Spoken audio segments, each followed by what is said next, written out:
Halo, selamat pagi. Kali ini kita akan belajar tentang reading comprehension.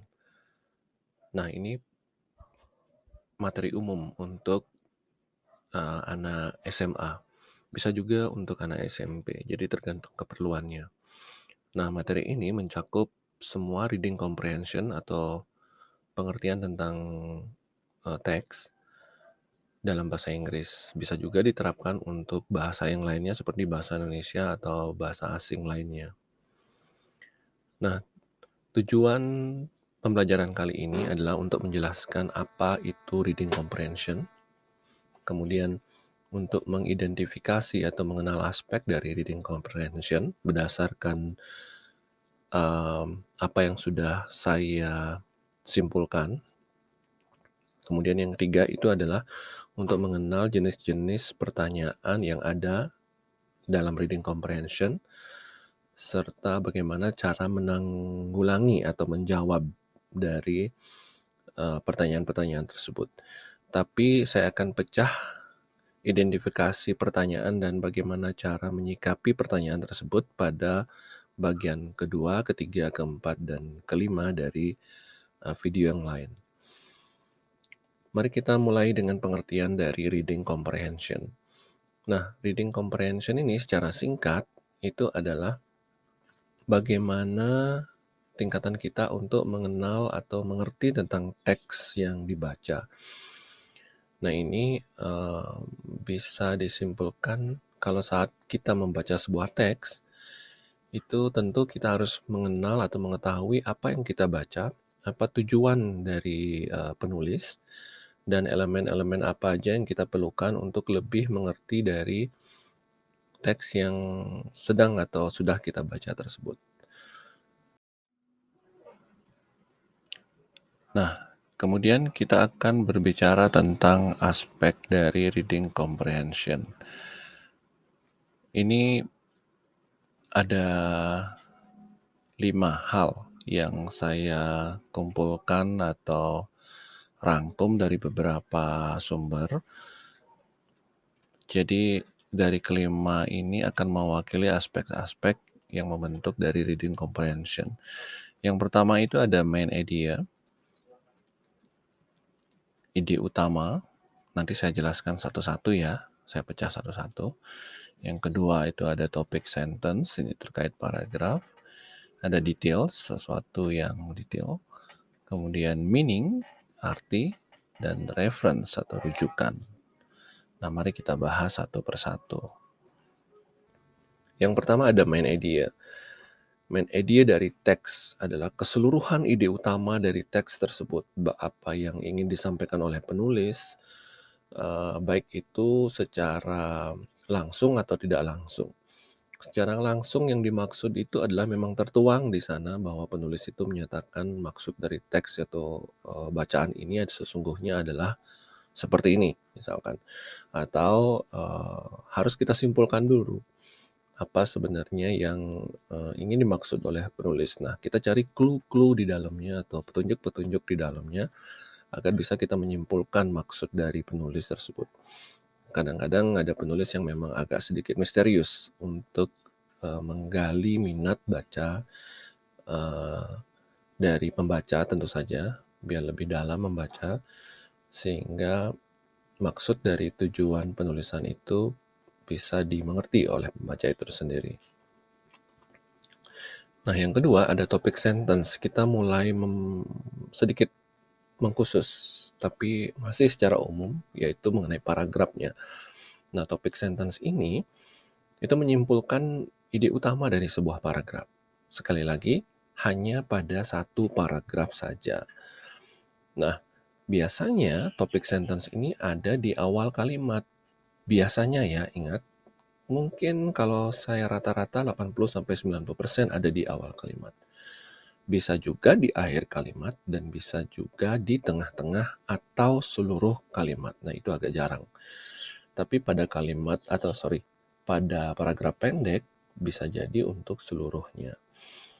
Nah, topik sentence ini sekali lagi setiap paragraf itu memiliki ide dari kenapa paragraf itu menjadi satu, menjadi terkumpul.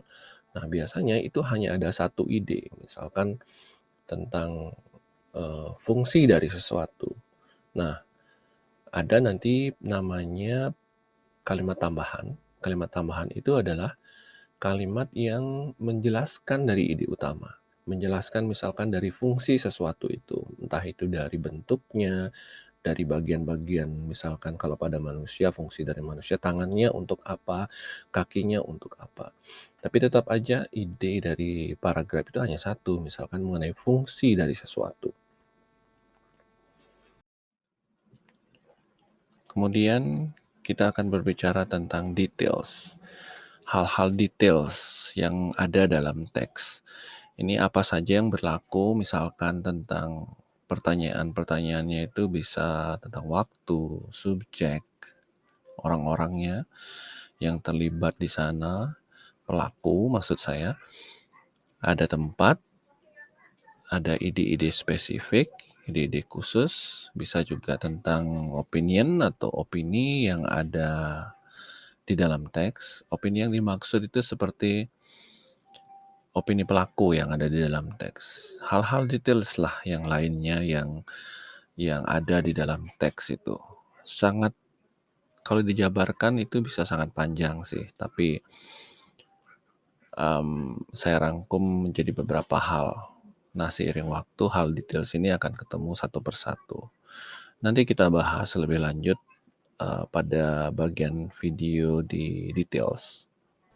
Selanjutnya kita akan mengarah ke meaning. Nah, meaning ini mungkin dari kalau bahasa Indonesianya secara harfiah itu arti. Entah itu arti dari sebuah kalimat, sebuah frase, atau malah sebuah kata yang tentu saja sesuai dengan teks ini. Nah, bagaimana cara menjawabnya nanti saya jelaskan di part video yang lain. Tapi meaning ini bisa menyangkut banyak hal. Hanya saja ada satu keterkaitannya itu tentu saja yang terkait dengan teks yang dimaksud. Kadang-kadang ada sebuah kata atau sebuah frase itu yang memiliki arti atau meaning yang berbeda. Tapi kalau dihubungkan dengan sebuah teks, sebuah ide dari teks, ide utama dari teks, itu akan berbeda maknanya dan kita bisa mengetahui benar mana sih sebenarnya arti dari kalimat ini atau frase ini atau kata ini. Itu yang akan saya jelaskan di part video yang lain. Nah, yang terakhir itu ada reference, referensi kalau kata orang dalam bahasa Indonesianya, yaitu sesuatu atau seseorang yang merujuk pada sebuah kejadian atau pada seseorang lainnya atau hal lainnya yang tentu saja ada dalam teks itu.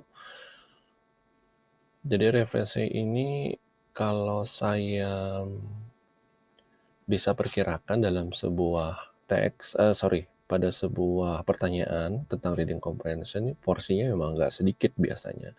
Kalau dari tahun ke tahun, dari zaman Eptanas, kemudian ujian nasional atau ujian-ujian yang lainnya, referensi ini memiliki porsi yang paling sedikit biasanya. Dari 10 pertanyaan mungkin hanya muncul satu, atau dari 20 pertanyaan biasanya hanya muncul satu. Tapi ini tetap menjadi bagian dari reading comprehension. Nah, kemudian ini akan saya jelaskan pada video bagian kedua, ketiga, keempat, dan kelima, yaitu apa yang harus dilakukan untuk mengenal dari aspek khusus dari reading comprehension dan tipe-tipe pertanyaan apa saja yang harus kita ketahui yang mewakili dari aspek-aspek tersebut. Kita juga akan membahas bagaimana tips atau trik cara menjawab keempat aspek yang tadi. Sekali lagi, sebagai simpulan, video kali ini membahas tentang 4 aspek dari reading comprehension. Saya ulangi, ada ada main idea, kita runut dulu. Ada main idea, ide utama dari teks, kemudian ada topic sentence, itu main idea dari sebuah paragraf saja. Kemudian ada meaning atau arti entah dari kalimat, frase, atau sebuah kata khusus. Kemudian ada reference atau rujukan, dari sebuah kata ke hal yang lainnya yang masih terkait dalam teks tersebut. Nah, terima kasih untuk telah menonton video ini. Ingat subscribe karena saya akan melanjutkan ke video part 2, 3, dan 4 dari seri reading comprehension ini. Thank you very much everybody. Bye-bye.